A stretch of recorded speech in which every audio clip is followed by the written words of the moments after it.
So this is going to be another movie review. This one's called Frankenstein Island, 1981.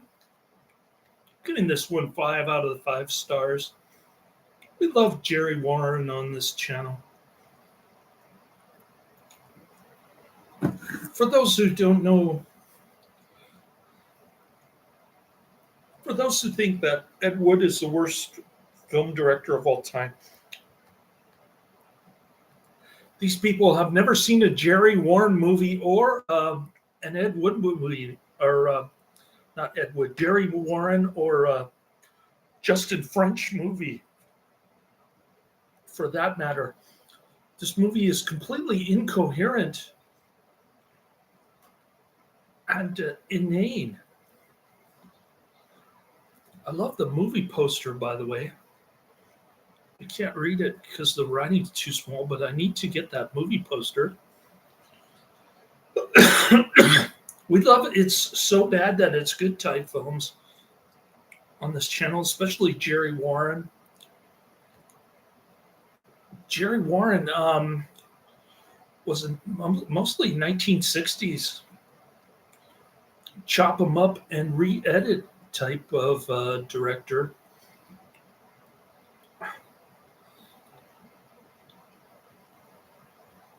But then he came out of hiding in 1981 for his coup de grace. Frankenstein Island. Frankenstein Island is a 1981 science fiction horror film. We like science fiction horror films on this channel. Produced, written, composed, edited, and directed by Jerry Warren, and starring John Carradine and Cameron Mitchell. We can't forget Catherine Victor, who looks good in 1981 with their cleavage. This has a lot of scantily clad white babes with jungle bikini outfits, camouflage bikinis. I'm not making this up.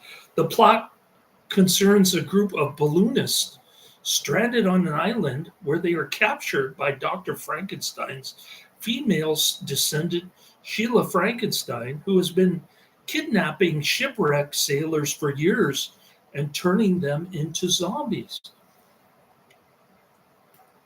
So John Carradine is Frankenstein, plays Frankenstein's ghost, and he appears out of nowhere and he starts mumbling a bunch of nonsense, and then Frankenstein is supposed to be the monster Frankenstein is supposed to be buried in the lake or something, and then at the end, John Carradine summons the Frankenstein monster, and the only time you actually see the monster is within the last 10 minutes of the film. Amazing. Only Jerry Warren could concoct something like this.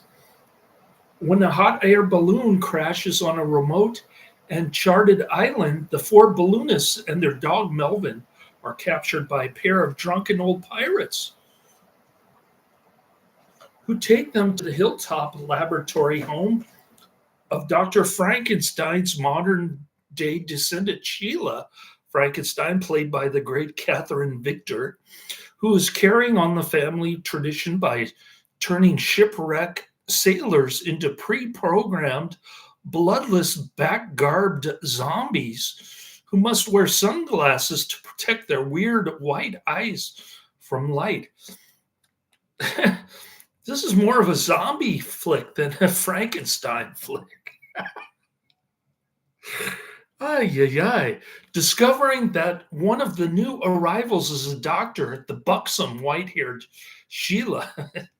Buxom, that's a good description. She's got her titties hanging out. Quickly brainwashes him into helping her to save her bedridden 200-year-old husband, Dr. Van Helsing, using a blood of a Poe quoting prisoner and the nubile bodies of a local tribe of primitive bikini-clad Amazon jungle girls.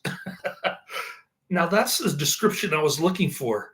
Primitive bikini-clad Amazon jungle girls descended from highly advanced aliens who once used the rocky, desolate island as their secret Earth landing site.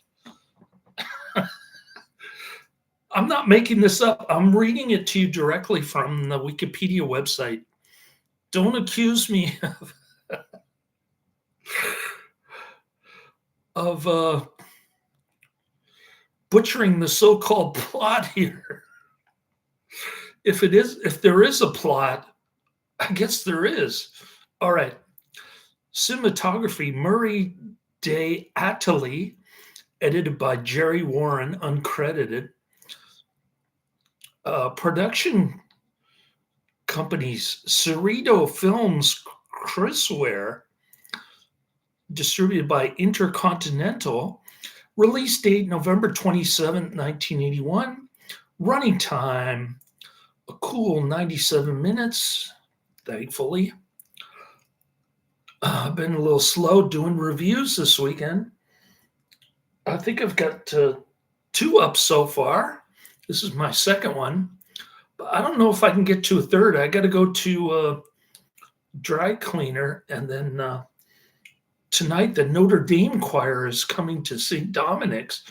I'm not going to miss that. I might bump into Miss Daniela again.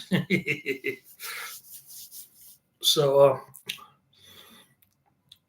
it looks like I'm only going to do 2 reviews this week. It's a pathetic output, but I had to take my car in for maintenance, and then the stupid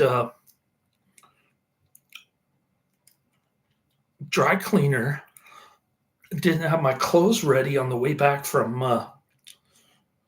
Millbrae. So I got to waste another hour and a half getting my car over to the dry cleaners and parking in the garage and walking back to the hotel. Oh, man. It's not shaping up to be a good day. Meanwhile, the mystic spirit of her ancestor hovers ever near, channeling from the great beyond all the arcane energies that charge her experiments as he rants about the power, while his immortal creation, the original Frankenstein monster, lies trapped underwater at the bottom of a pool hidden in a cave, biding its time as it waits for its chance to escape. So I said it was a lake. It's actually a pond hidden in a cave. In an interview with Tom Weaver, Jerry Warren stated that between making The Wild World of Batwoman, try saying that 100 times, which I have reviewed, by the way, in 1966, and making Frankenstein Island in 1981, he was living on his ranch for 15 years as he no longer had any interest in the film business. On meeting with Catherine Victor in 1981, Warren learned that low-budget horror films were profitable again. So Warren decided to make a new film, even though he recalled he had not even seen any films in the last 15 years. And it shows here. The editing, the script, the acting. This puts Ed Wood to shame. Warren wrote the screenplay and score himself under the alias of Jacques Lacatière and Eric Bromberg, respectively. Frankenstein was generally the same story of his earlier film, Teenage Zombies, with a connection to the titular legend added. Now,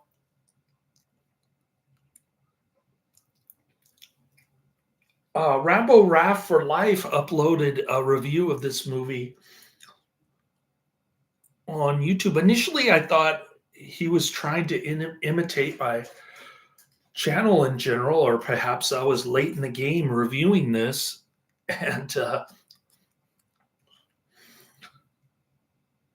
notch one up to the Rambo Raf for Life channel for even bothering to do this. But when I actually clicked on the first 3 minutes of the video, he's saying that somebody gave him money on PayPal to review it. So it would be the equivalent of Karate Man paying me money to do a review on YouTube through PayPal. But it wouldn't be Karate Man because Karate Man wouldn't even consider a movie like this. It would be the science fiction horror film equivalent of Karate Man paying me money through PayPal to review this. So just to make it clear, I don't do reviews just for the sake of money. I don't have any advertising on my channel. I don't accept money through PayPal to do reviews for specific people and then give them a shout out. Thanks for throwing pennies my way on PayPal. By the way, Rambo Raf for Life says this is the worst Frankenstein movie of all time. I don't think he's seen all the Frankenstein movies. Has he seen Teenage Zombies? Does he even mention Teenage Zombies on his review of this?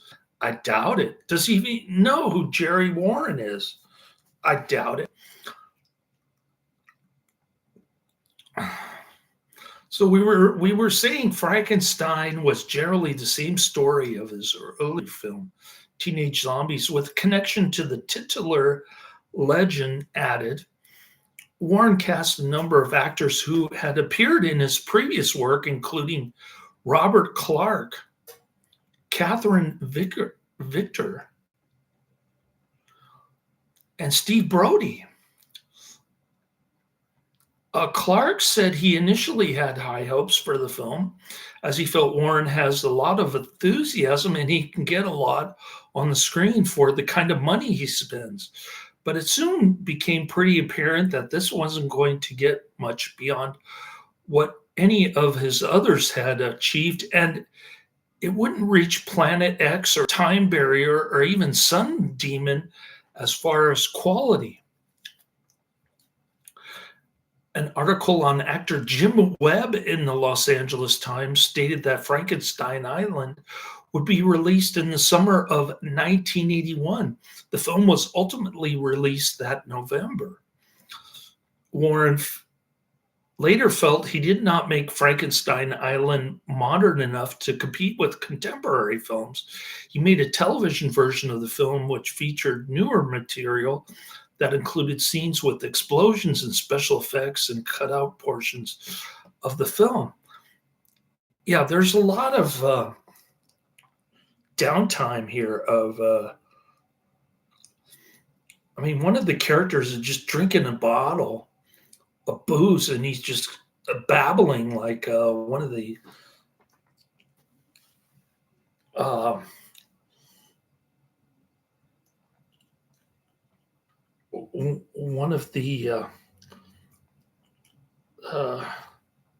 St. Dominic's movie night dudes on the second floor. He's just mumbling and he sounds like a drunk.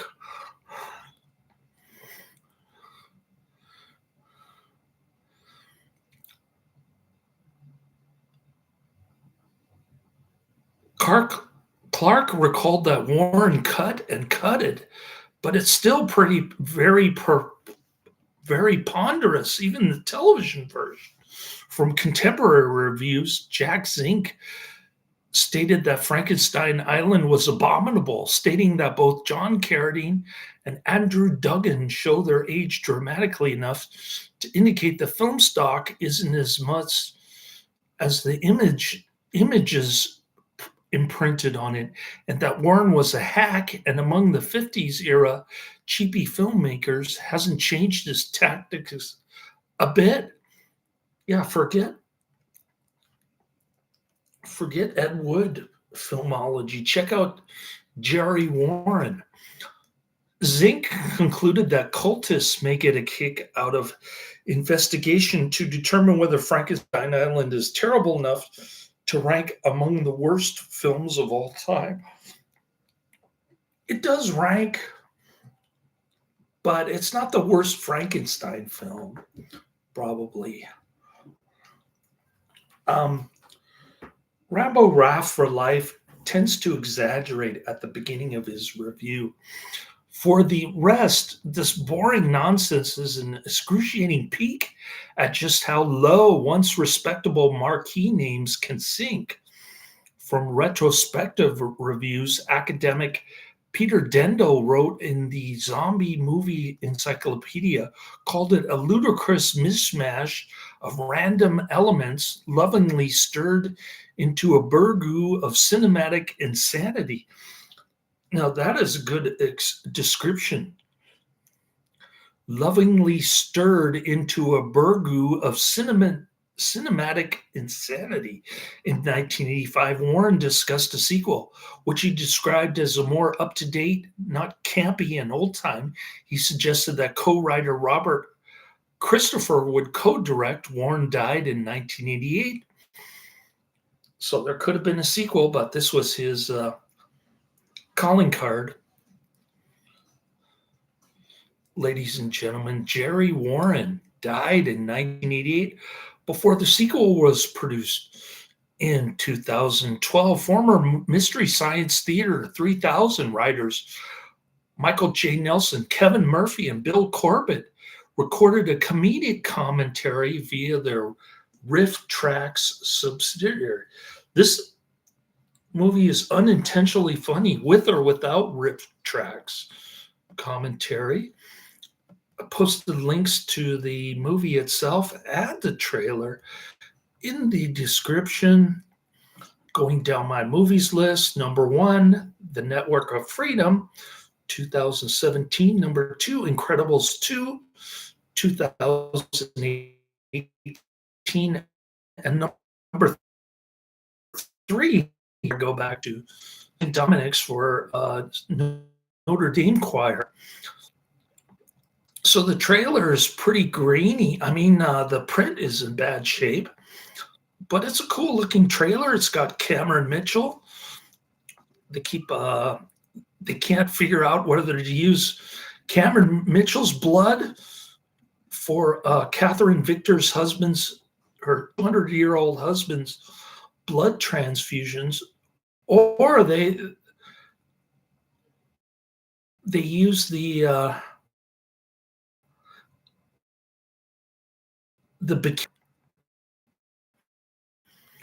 they can't figure out which one is the best. The Cameron Mitchell's daughter looks like a familiar actress here.